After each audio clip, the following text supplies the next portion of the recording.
It seems that so frequently on Alternative Views we are so fortunate in having people present to you information that they have experienced at the spot of contention, so to speak. We've had people come to us who have lived in Central America or taken trips to Cuba or to various places in Africa, or people from Russia, etc. Well, tonight we are very fortunate to have Charlie Clements with us. Charlie is a person, an Austinite, who started out as an Air Force officer, flying missions in Vietnam. Now he's coming to us as a doctor who has been functioning in the rebel-held areas of El Salvador. Now that's quite a change, quite a gap from Vietnam to El Salvador in those capacities. But we're going to find out what's happening down there, and we're going to find out the Charlie Clements story tonight. He has testified before Congress on a couple of occasions. He's made presentations at universities around the country, and has also been on many of the national media, TV shows, etc. So we have an awful lot in store for you tonight. Charlie, can you start off by telling us, giving us your background? How was it you left Austin and went to the Air Force Academy and wound up in Vietnam? Well, I grew up in Austin, and my father was in the Air Force. My older brother went to the Air Force Academy, and as I look back on it, I was raised from the time I was this high to be an Air Force officer. It was certainly a voluntary decision and a very honorable thing to do in that time. I remember at St. Edward's when it was announced that I had won the appointment, that not only was I very, very happy, but most of my classmates in the school were happy for me as well. Could you tell us a bit about your experiences in Vietnam? What did you actually do in your military experience, and what disillusioned you with American foreign policy, the American military, and led you to embark on your new life?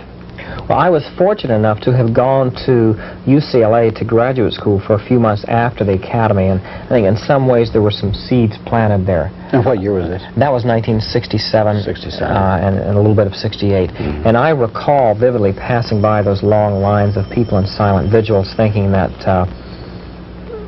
they're a little bit confused. I'm going to Vietnam soon to defend their right to protest, but that's what America's all about. And I never really had any dialogue with people there. But when I got to Vietnam, I slowly began to see things that bothered me. Now, this was at a time before Watergate, so for me to come to terms with the fact that the president was knowingly lying to the American public was very difficult. And I remember one time Nixon coming on TV and telling the American public there were no troops in Laos, nor did he intend to commit any. I knew that day that my classmates were flying out of unmarked airplanes in secret air bases resupplied by Air America C-130s. So I began to come to grips with those contradictions.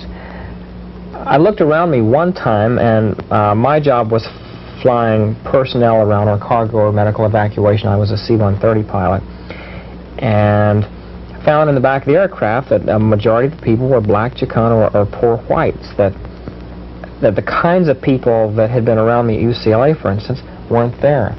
And I recalled how everyone was busily trying to get a deferment, was trying to get into graduate school or to get married or have a child or whatever it took. There was this whole series of things that had been very foreign to me. And I saw the effect of that, because the kids I was taking out to those fire bases were for the most part there because they had no alternatives. They had no choices that other people had. So what were their attitudes? Were they looking forward to it? They want to go kill them some gooks, or were they resentful, or did they have any awareness of what the situation was? They were scared. Mm-hmm. They were scared to talk to me because I was an officer, mm-hmm. and even engaging them in conversation was difficult. And it was obvious to me that these were people who wouldn't challenge authority. It's very easy for white middle-class people to challenge authority when their fathers maybe hired a lawyer for them or tried to get them a psychiatrist to help them get out of things. But these were kids from rural Kansas, for instance, who never would have challenged the authority of a draft board. And what were your actual activities yourself in Vietnam? Were you doing on flying missions? Were you in combat? I was flying what are termed combat missions, but that means just flying in any area that was contested. At some point I had decided I didn't want to kill anybody, so I was a non-combatant. I flew a C-130. My missions really covered most of the theater. I flew into Cambodia, I flew into Thailand, into Vietnam, and many other parts of Southeast Asia. And it afforded me much more than the bird's eye view of the war that most soldiers had who were just trying to preserve their physical integrity. I didn't have a very dangerous job in the sense that others did. Did you see a lot of ecological damage and a lot of defoliation and destruction of the environment from the bombing? Oh, absolutely. I remember looking at areas of Laos and areas of Vietnam, but I recall more vividly Laos, flying over the Ho Chi Minh Trail that looked like the moon. I mean, just acres of pockmarked fields that were without vegetation. And there was much of the countryside that was just completely destroyed by the bombing and the defoliant war. You mentioned Cambodia. That was supposed to be a neutral country, was it not? That wasn't even supposed to be involved, and yet America was flying secret missions in there. That was one of the things that would lead to my decision to not continue flying anymore. I flew the State Department in there on secret missions, and during that time I found out about the secret bombing war, which had been going on for more than a year. I was led to believe by intelligence operatives who were friends in Saigon that after the government of Sihanouk fell, that we had in fact engineered the coup that led to Lon Nol coming to power because we wanted to bomb and invade the sanctuary, and Sihanouk had said, no, that's going to engulf us in this war. And I found myself flying troops to the border, that is the Cambodian-Vietnamese border, in late April of 1970, preparing for an invasion of Cambodia, and that was the time that I decided I didn't want to have anything more to do with it. And how did the Air Force react to this? Well, they didn't know quite how to react because I had no contact with the anti-war movement. It wasn't a political statement. It was a statement of what I perceived as right and wrong, and I even still felt obliged to stay in the Air Force. So I said I would like a change of duty not related to Southeast Asia, and explained that I was becoming more and more angry about everything I saw there, and felt that it would be better if I had a change of assignment. So I was sent, as any pilot was who had any problems, was sent to a psychiatrist. That psychiatrist said he had to send me back to the United States where someone could evaluate me. When I started talking about a secret bombing war, a secret invasion, a Phoenix program in which thousands of suspected peasant sympathizers were being assassinated, I think he thought I was crazier than a loot, and he committed me to a psychiatric ward. There in the ward, I went through a lot of confusion. I went through some depression, some anger. I wasn't quite sure what I was doing there, and eventually got a good lawyer who helped me to kind of make some decisions, and that was that I could have fought this in the courts, and he basically said I had no chance at all, that they would throw the book at me. I wasn't a conscientious objector. I refused to say, in fact, that I wouldn't have fought in a non-combatant capacity in World War II. So the choice was to accept a psychiatric discharge, which I did. And what year was this? That was in 1971 when I was finally discharged. Isn't that ironic? That sounds so much like what happens in the Soviet Union. They find people whom they don't like or people who dissent, they say you're crazy, and they send you to a psychiatric hospital, which is the same as jail. Well, to some extent, I don't bill it as an abuse of psychiatry like the Soviet Union, but I was an officer. Had I been an enlisted man, I probably would have been in jail instead of in a psychiatric ward. And I was on a national radio program the other day, and someone called up from Accuracy Media and said, now we want those listeners to know that this man is crazy, that he has a psychiatric discharge. And a psychiatrist then called up and said, I discharged lots of pilots because any of them that protested what was going on met with a similar kind of disposition. So, and there were a lot of them? So I suppose there were others. I didn't meet but a few, but... To me, it seems like a criterion of rationality to get out of the war, because what they're doing there is wrong, because they're killing, because there's all these problems with the whole Vietnam foreign policy that it seems to me a rational person would see into. Well, it was a catch-22 of sorts, because what they said to me was that I had to be willing to fly any place in the world at any time for the Air Force if I was to be fit to fly. I said I would fly any place in the world for the Air Force anytime except in Vietnam. So that made me not fit to fly by their criteria, and so there was kind of a catch-22 involved in the whole thing. So when you got discharged, what happened then? Well, I found myself at age 25 without having any idea of what I wanted in life. I had always done what was expected and what was right. I had been the good high school student, I had been the good cadet, I was an outstanding graduate, I had been the good graduate student, the good pilot, the good officer, and now what was I to be the good? And it forced me to reevaluate my whole value system. I would travel in the third world a lot and work in the third world and come to understand politically what was happening in Southeast Asia, and also what our role in the world was to a greater extent, and would come to accept to some extent the fact that my psychiatric discharge wasn't going to affect me in the least in doing what I wanted to do. What were the third world countries you were in, and what experience led to these insights? Well, I worked in as an ordinary seaman on some banana boats, I guess you might call them, and so I visited Central America, and that was the first time I came in contact with some of the conditions there. I would drive a tractor and work as a field hand in some islands in the Pacific. I would work as a health worker in India, and living close to people in the third world, I came to understand a little bit more how they perceive the United States, but also how our policies affected their lives to some extent. Particularly when you were in Central America, did you see the indigenous poverty or suffering or oppression that the people were experiencing that would lead them to seek revolutionary change? Did you have some experiences of that order, or did that come later? I saw that, but the close understanding of that would lead to revolution came later, because certainly the suffering there was not much different than the suffering in India, and yet in India it has, in fact, it's probably worse there. It hasn't yet led to the kind of change that we're seeing in Latin America. So then you went to medical school and became a public health, got a master's degree in public health as well, is that correct? That's correct. And then after graduating, where did you hang your shingle? Well, I went to Salinas, California, where I began working with a large indigenous population of farm workers. And it was there I first began to see refugees from El Salvador. And what year was this? That was in 1980 and 1981. And what then led you to actually go down and practice medicine in El Salvador? I began hearing echoes of what I had heard 20 years before as a young man. There were calls for more helicopters, calls for more advisors. There were cries, if we don't stop them in El Salvador, we'll have to stop them as they come across the Rio Grande. I had heard that before, only it had been, if we don't stop them in Vietnam, we'll have to stop them at the Golden Gate Bridge. And the people I saw still bore physical and psychological marks of torture. I think that we all live in a lot of abstractions in this country, and seeing these people transform, for me, some of those abstractions about repression into a very human tragedy.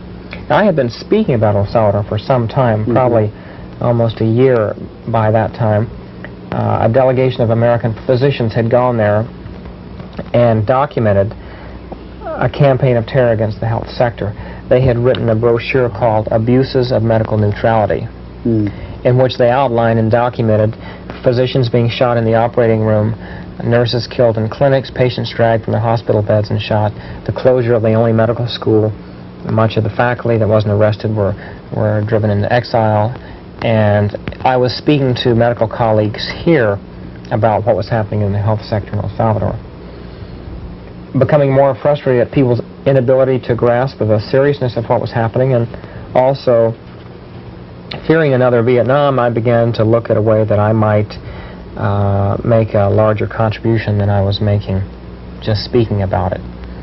And in the years intervening between Vietnam, I had made a personal commitment to nonviolence, so I began examining what role I might play in this process to prevent a Vietnam, but also to perhaps be a witness to what was going on, because there was so much distortion. The people I was seeing weren't communists, weren't terrorists, weren't subversives. They were people who were trying to change their lives. I remember very vividly meeting a 54-year-old school teacher who had organized her 12-teacher elementary school, had received a death threat, been beaten, and fled the country the next day, knowing they meant business because they had killed her brother, a principal of a high school, just the week before.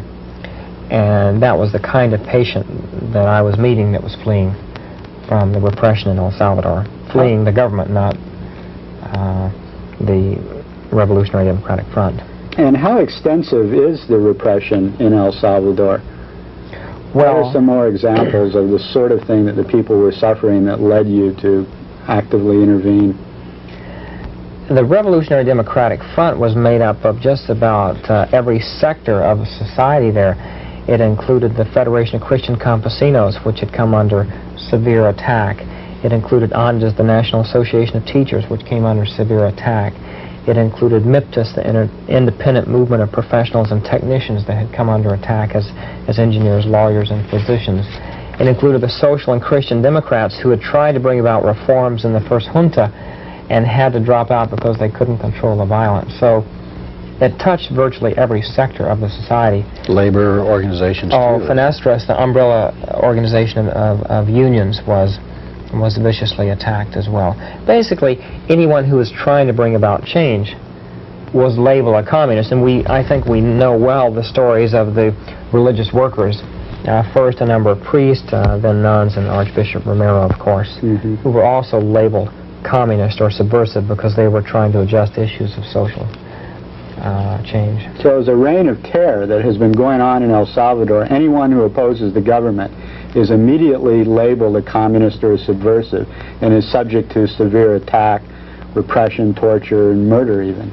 Oh, absolutely. And it can continue partially because no one is ever brought to trial for that. So we heard in the Las Hojas massacre, which occurred in January of this year, there were 18 Indians working their land in eastern El Salvador. One of the large landowners wanted to bring a road through that land that was their cooperative, and they objected to that. He pointed out to the local militias that these men were in fact subversives. So the soldiers came and massacred about 18 of them. That was the first case that the new Human Rights Organization of El Salvador has investigated, and now the man who conducted the investigation fears for his life. The major who directed the soldiers in that massacre received a promotion, and no one has been brought to trial for it. There have been 40,000 deaths in the last 40 months, none of which have ever been brought to trial, regardless of whether it's the nuns. 40,000? 40,000 in 40 months are what most of the estimates are. And yet there's been at least 4 different certifications by the Reagan administration that the human rights situation is improving in El Salvador. There's not as much torture and murder, etc. What is your response when you see that? Are these people just uninformed? Are they cynical? The Congress or whoever that just rubber stamps or accepts? Well, they don't rubber stamp it. They have no actual say in it. The president certifies, and the Congress doesn't approve or disapprove of that certification. I just participated in the post-certification hearings, and many of the congresspersons are very, very skeptical and certainly point out that there appears to be no progress, that the military isn't controlled, that land reform isn't working, but that doesn't keep the president from certifying that. But I don't think that's an unusual circumstance. We heard that the president today at the American Bar Association meeting was telling people that he has a much better record in women's issues and minority issues than the public would believe, and that he's been misrepresented. And I think if he says the emperor's naked, he expects people to believe it.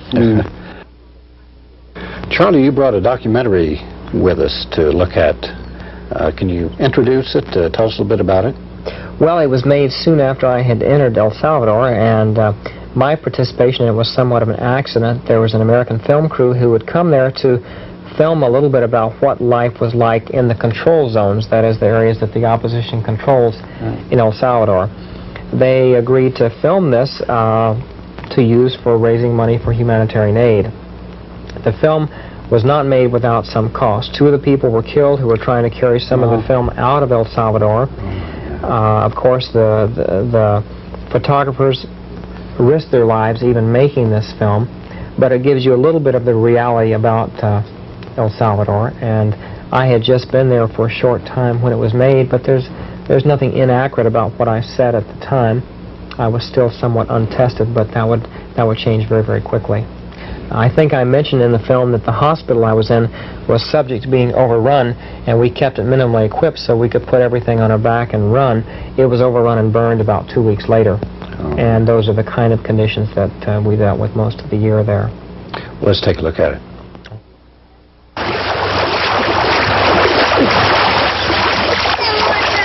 This is an American doctor entering El Salvador to work in the areas controlled by the Farabundo Martí National Liberation Front guerrillas. He is bringing with him 75 pounds of medicine and equipment for 10,000 people. Es de pulgas en la ropa, sí.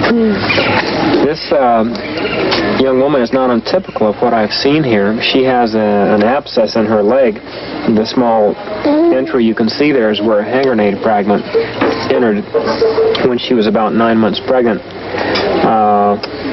I've seen a lot of chronic infections here and a lot of abscesses from people who receive small wounds but are unable to have them tended for some time after they receive them. She's yet to receive any antibiotics simply because there aren't any. We're trying to open up the entry wound and drain it with hot compresses a few times a day, and hopefully won't have to go deeper to explore the abscess.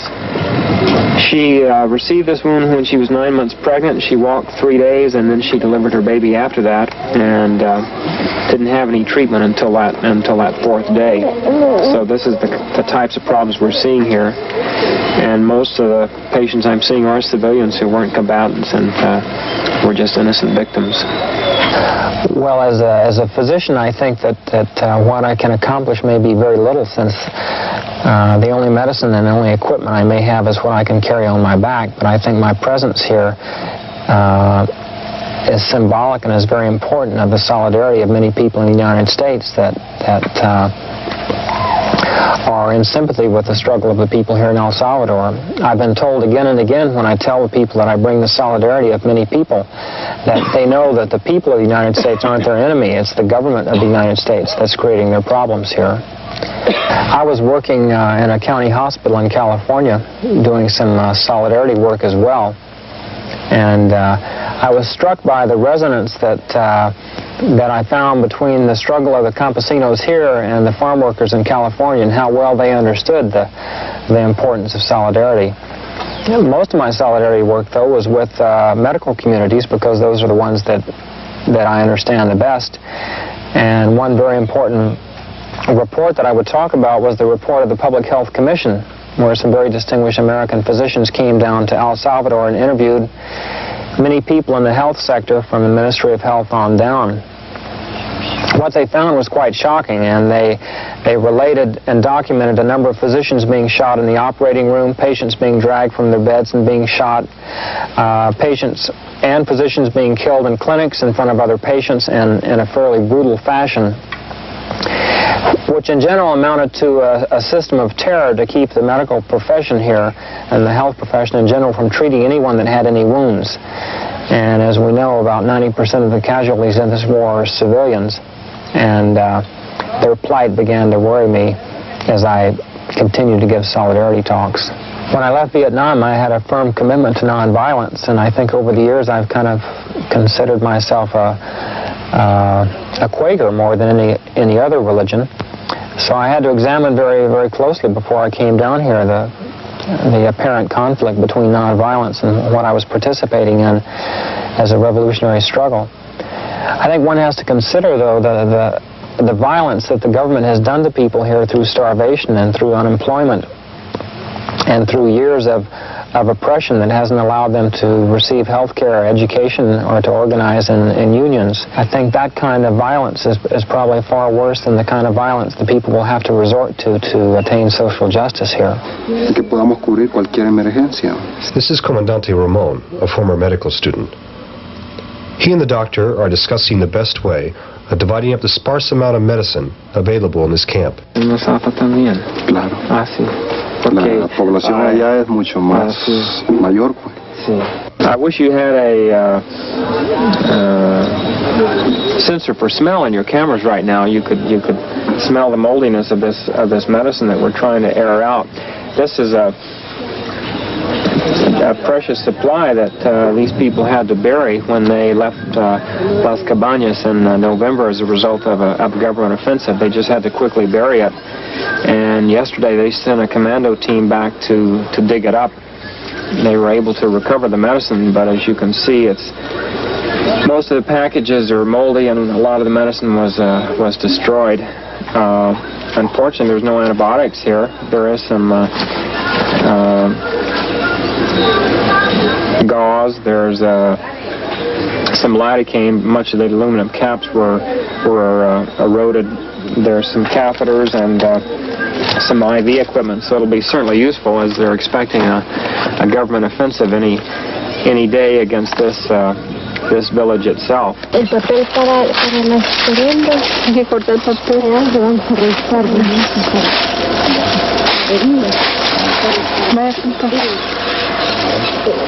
Ya está recortado. Se trata de un paciente. This is Dr. Hazmin. She's in charge of the clinics at the guerrilla front of Wasapa. She is treating a man whose leg was fractured by shrapnel from a 250-pound bomb. Dr. Hazmin explains that the paramedics initially applied a bamboo splint to the man's broken leg. When he arrived at the clinic, a plaster cast was applied. Ahí se lo curaron. Y lo que pasa es que el material es que no me da para trabajar.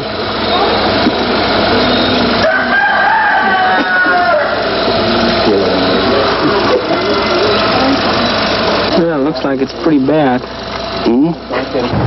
The doctor is supervising an inexperienced paramedic pulling an infected tooth. The tools being used are part of the medical equipment purchased by the doctor.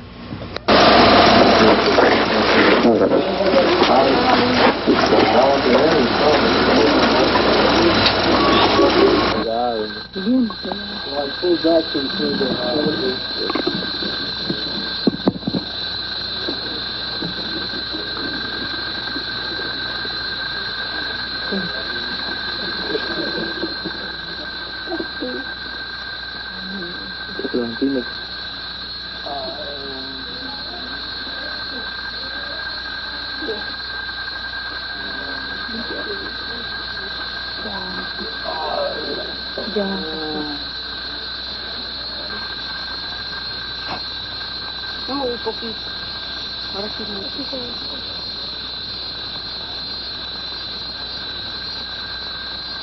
This is the Salitre Hospital. We're about 4 hours by foot from San Salvador right now.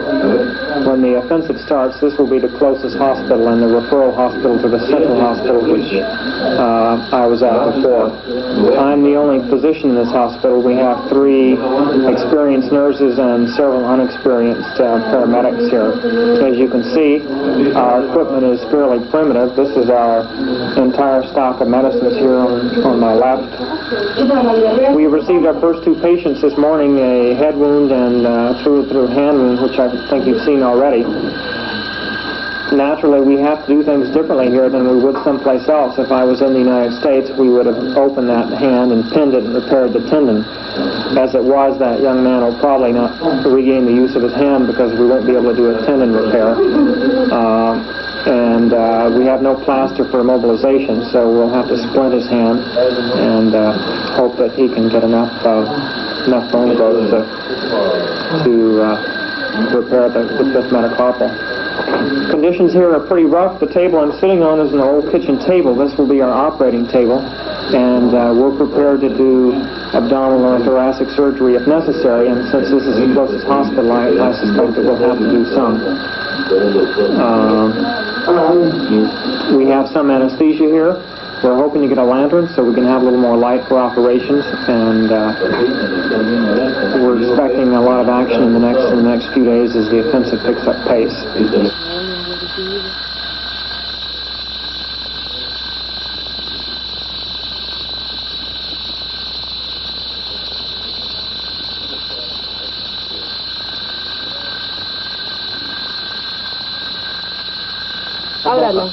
Ábrala bien, bien. Sí. Gracias. Abra la boca, Salvador. Abra bien la boca. Bien. This is Salitre. We're on the south side of the Wasapa volcano, and it's from here that the offensive against San Salvador will start. We're about 4 hours by foot from San Salvador. This is the frontline hospital, and we've had a week of feverish activity preparing, sterilizing bandages, training paramedics, and and getting our surgical equipment ready. As you saw, we had a real sparse supply of medicines, and as being the physician in charge of this whole sector has purposely kept this hospital minimally equipped because there's a chance that we'll get overrun. We have to be able to put everything on our backs and run if that's the case. The commander of this column asked me to examine his troops to basically do a screening check for combat, and most of the young men are, of course, certainly physical fit, or they wouldn't be here. And I'm basically checking for a database as well, so we can know if they've had a anti-tetanus vaccination, to see if they know their blood type, check past wounds that they might have gotten, and any kind of minimal data that might be helpful to us later on. I find about 3/4 of them have had malaria, so the fact that there's a clinical anemia and the fact that there are more murmurs than I would suspect in young men of this age group isn't real surprising. Probably 1/4 of them have had previous old wounds. Of note, I think, to physicians is the fact that there's not an abdominal or thorax wound here, which I think basically means that people don't survive those kind of wounds usually here. Most of them are superficial wounds. That's basically the kind of things that I've been seeing.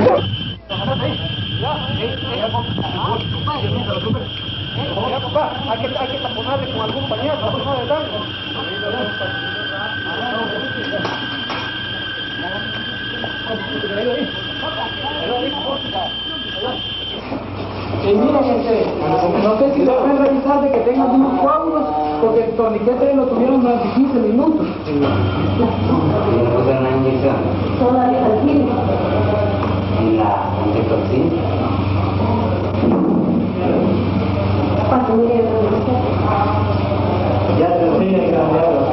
Working frantically to help this man who was shot in both legs by a government sniper, these paramedics had neither the experience nor the medical aid to save their companion. He was turned over to the Green Cross in the hopes that they would give him the proper treatment. But later, Green Cross volunteers watched in horror as National Guardsmen executed the wounded guerrilla.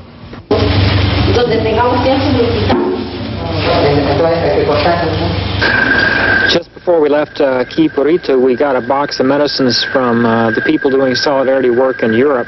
And I just wanted to comment that every aspirin, every Band-Aid, every piece of gauze, every piece of soap in that box of supplies was so appreciated and will be put to a maximum use. It's as if every pill here is precious. I count how many more urinary tract infections I can treat. I count how many more courses of antibiotics I can give, and I just wanted to assure you, those doing solidarity work, that all of your efforts are greatly appreciated and magnified more than you can ever understand from where you are. Sí, afuera, cada día. For more information on how you can help, write to COSCA, C-O-S-C-A, P.O. Box 1194, Salinas, California, 93902. How did you enter El Salvador and work behind the lines, so to speak, work in rebel-held territory? You must have had to have some type of clearance or negotiations with the rebels in order to do this. Well, that's correct. I went to Mexico City, where I met with representatives of the Revolutionary Democratic Front, the political arm of the opposition, and negotiated the terms of my service, which were that I would remain neutral in accordance with the Geneva Conventions, that I would not carry arms, and that I would work with a civilian population. I also said I hoped to communicate with the American public. They couldn't guarantee that, but they said it would be a local option that was dependent upon security conditions. And so you entered then El Salvador? In March of 1982, I went to the Guasapa Front, an area about 20 miles north of San Salvador. And in that area, which is 15 miles by 15 miles, or 8 hours on a side walking, there were about 10,000 civilians, 40% of whom were under age 12, that were to be my responsibility for the next year. Gracious. What is life like there? What type of conditions are the people facing? And also, what are the types of changes which the rebels have made in the areas in which they have under their control? Well, those are broad questions, but okay, what are the conditions some swift strokes at them. Working there is very positive in some ways because I think the society that's unfolding is a reflection of their hopes for the future. There are, for instance, many agricultural cooperatives functioning there now called revolutionary cooperatives. 10 years ago, those might have been called campesino cooperatives of the Federation of Christian Campesinos, or they might have been called Catholic cooperatives. So, despite the fact that malnutrition is the most serious problem in El Salvador, there are very few cases of frank malnutrition in the Guasapa front. Food is distributed more equitably. And the fishing cooperative that catches 150 pounds of fish a day distributes that equitably so the pregnant women and the wounded patients who have higher protein needs get that fish, for instance. There is a functioning civil government. Although primitive, every town has a town council made up of representatives of the health sector, of the education sector, of the agricultural or production sector, of the local militias, of the honor and justice committees, which are the primitive but functioning legal system, and of the mayors of the villages. Those popular committees, as they're called, make decisions on behalf of the villages and meet with the people once every 2 weeks in open forums where priorities are discussed and problems are solved. Sounds like New England town meetings of another century in American life, a sort of a form of participatory democracy. Well, they're very similar to that. And people ask me sometimes, they say, well, are officials elected? Because somehow we equate elections with democracy. And I couldn't say they're always elected. They're selected. A healthcare worker would be giving more medicine to his family than distributing to the village, and they would call him before the village and discuss it. And if his attitude wasn't right, they would ask him to step down, and they would say, who else wants to serve us? And maybe two people would raise their hands, and they'd say, now, why do you want to serve us? And they'd discuss it, and they'd say, well, let's give this person a try. And so there was a process of perhaps agreement by consensus on how decisions were reached, but I very seldom saw votes as such. Well, votes here, whoever has the most money can get the election, basically, about 80–85% of the time. What are they doing for education? Well, there are 30 elementary schools there, and there's also adult education available for people that want to read and write, and a lot of the adults are learning to read and write, but there are a number of tough conditions there. One, there's no electricity, and everything in a control zone has to be smuggled in, so there are very few batteries, and candles were precious, so what takes place during the day, and those hours are very precious for farming or doing whatever work is necessary. So the adults that want to learn do so at great sacrifice because they have to sacrifice time from their primary jobs, whatever those are. What about the situation of women? We know in Latin America women suffered double burdens of oppression in most countries. And I had heard from a woman from El Salvador that in the so-called liberated zones, the situation of women had improved greatly. Did you see any evidence of this yourself? Well, they are participating in the revolution, and women in general are bringing those issues into people's consciousness. There are going to be changes, but very slow ones. There is a machismo built into that society that is not overturned in the matter of a few years. Women now almost assume a double burden because they are always mothers and heads of households first, and many of them say, I want to work in a revolutionary agricultural cooperative, so that means they'll put in 3 hours in that. That doesn't lessen their housework. However, in the army, the men now are washing the corn to make tortillas, they're grinding the corn to make the tortillas, they're washing their own clothes, they're gathering the wood. 4 jobs that have always been the job of women in El Salvador. And men are doing this with some reluctance and some joking, but they're assuming those tasks that women have always done before. Well, there are also women who are fighting as equal partners alongside the men, aren't they? Absolutely, and they're probably right now no more than 10 or 15% women who are combatants, but they're also moving into other spheres that they haven't before. So a lot of the health workers being trained are women, a lot of the communications people being trained are women, and women have opportunities that they haven't previously had. Certainly there is a consciousness raising going on all the time within the whole process of revolution. What sort of threats do these people in El Salvador who are trying to build a new society and take democratic control of their life face from the government? Did you see examples of government incursions into these zones? Were there bombing raids? Were there government troops coming in, and how did they relate to these people in these areas? A control zone means an area in which the guerrillas, who are the sons and daughters of the campesinos there, have defended, and the soldiers or death squads can't enter unless they mount a huge operation. Campaign. So a daily fact of life the last 6 or 8 months that I was there were air attacks by American supplied aircraft, and there wasn't a day since July of 1982 that there weren't either A-37 fighter bombers attacking, Huey helicopters strafing, or observations planes rocketing the zone. And the area is so small that one aircraft can dip a wing and strafe here, roll back over, and bomb there with absolute impunity. The guerrillas have no anti-aircraft capability. They don't. Whereas in Vietnam they did, quite a few American planes. Oh, they had the most sophisticated anti-aircraft capability in the world between their missiles and their electronically or radar-controlled anti-aircraft guns.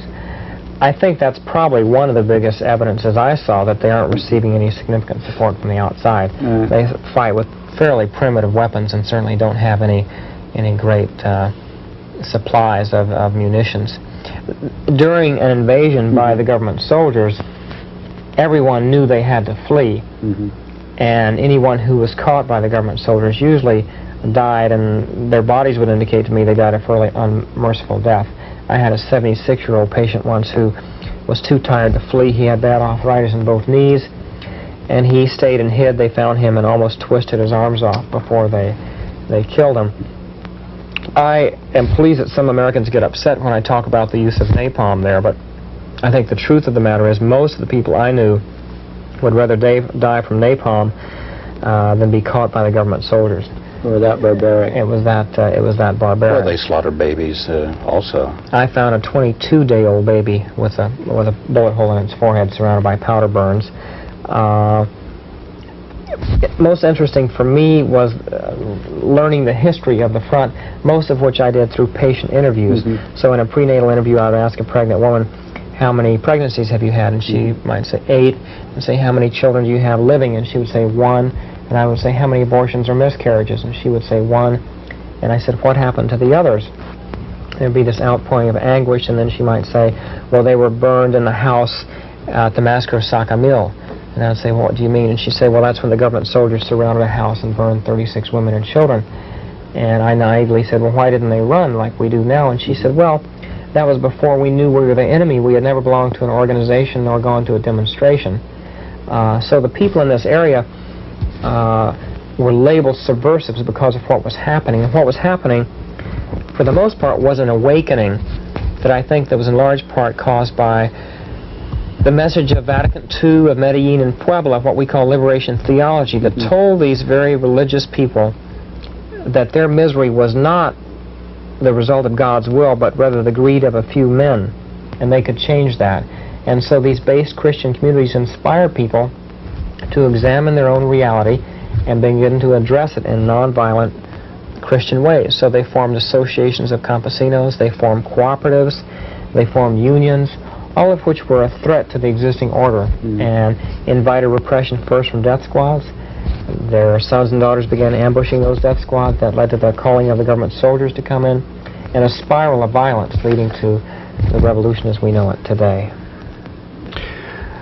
How are you treated in the United States by the press, for instance? Well, there have been a number of articles about me, and some people say, gee, that's really terrific that we're getting such press coverage here. But the truth of the matter is it's been rather difficult. A number of the major dailies that I attempted to talk to basically said, there's nothing new to talk about El Salvador, we're not interested in an interview. I've gotten pretty good coverage when I've gotten in the door and been able to talk to some, and been very pleased by that. I think that the media coverage of El Salvador is very interesting. The recent, that is the July-August issue of NACLA, has some very good examples of what happens. There's a picture in Nicaragua of children and mothers waiting in line with pails. The caption that appeared with that picture in Business Week was, disgruntled Nicaraguans waiting in long lines for ration food. The photographer who took that picture explained that that was women and children getting free meat and milk rations, which are given to the poor in Nicaragua today. So we have those kinds of distortions, and about 80% of what Americans hear, it seems like, either comes from the administration, from the State Department, or from the embassy. Those are the sources that our media usually picks up and listens to, and it's very difficult to hear the other side of the story.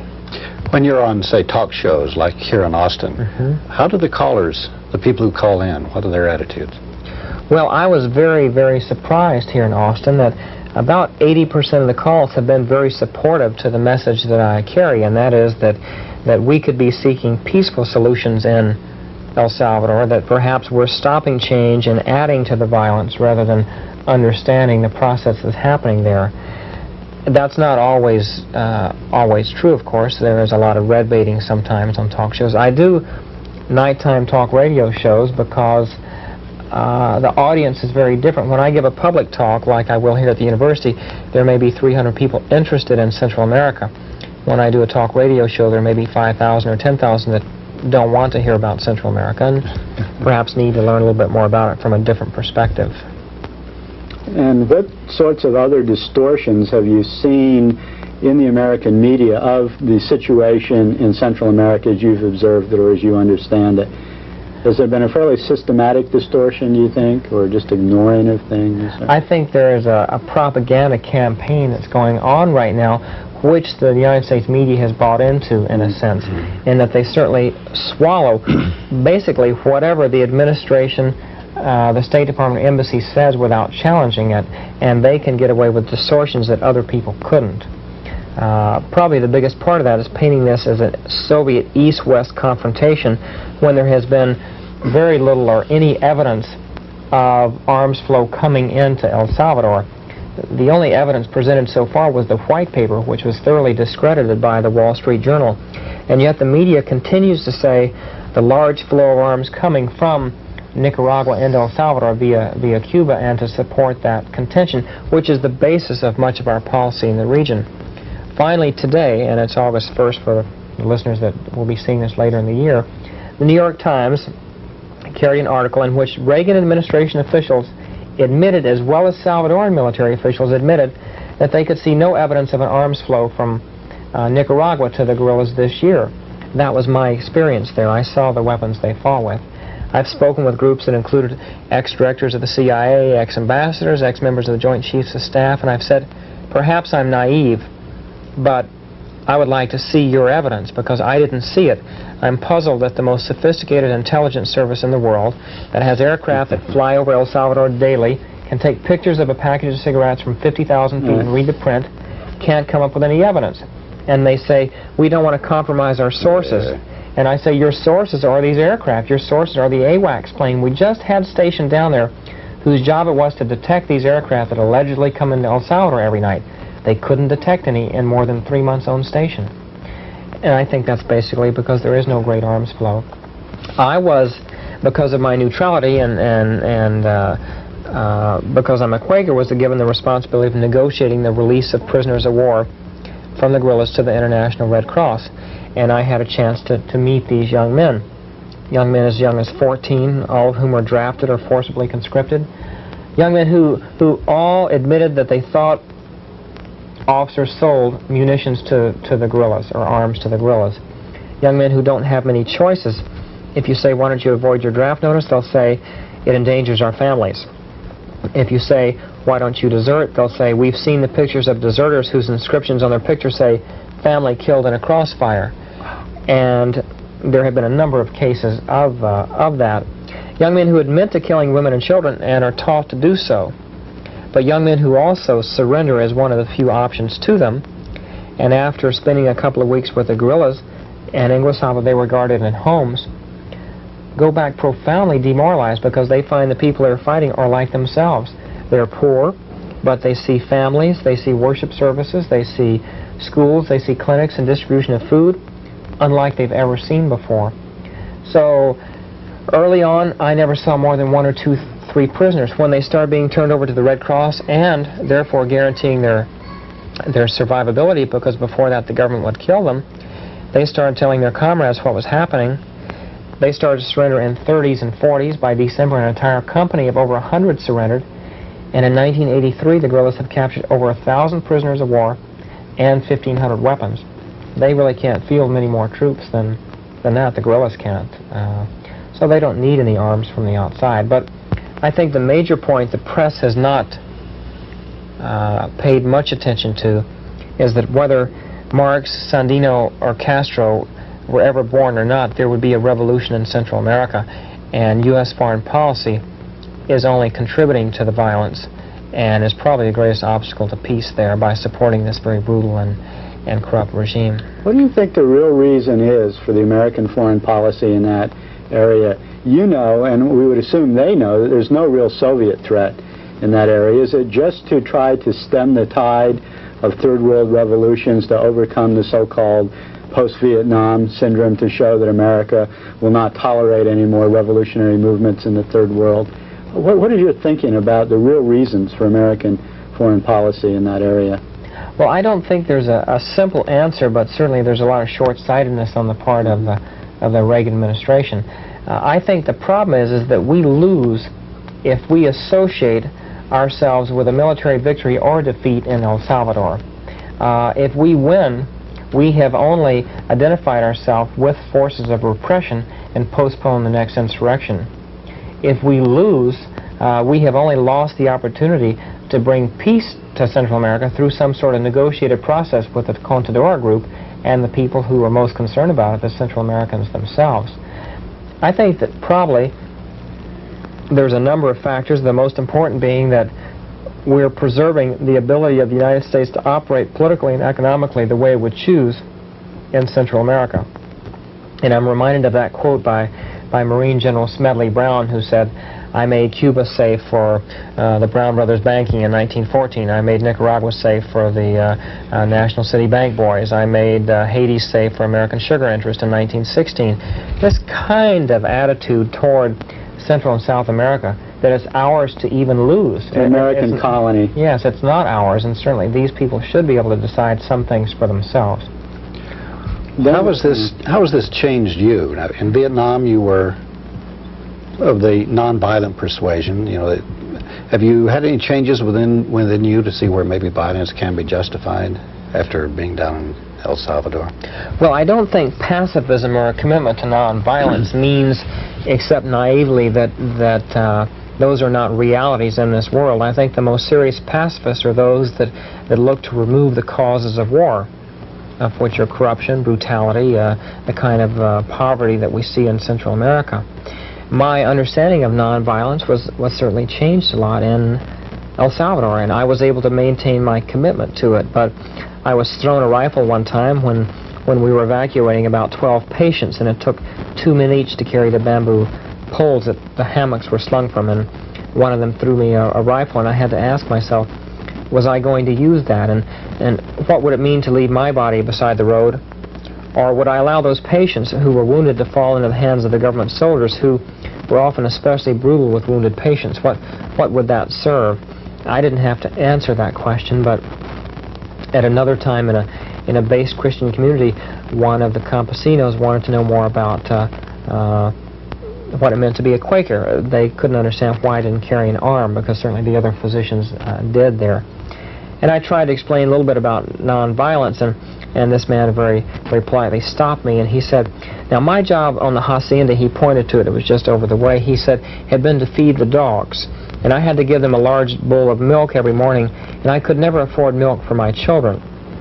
He said when the dogs were ill, I would have to take them to the veterinarian in Suchitoto.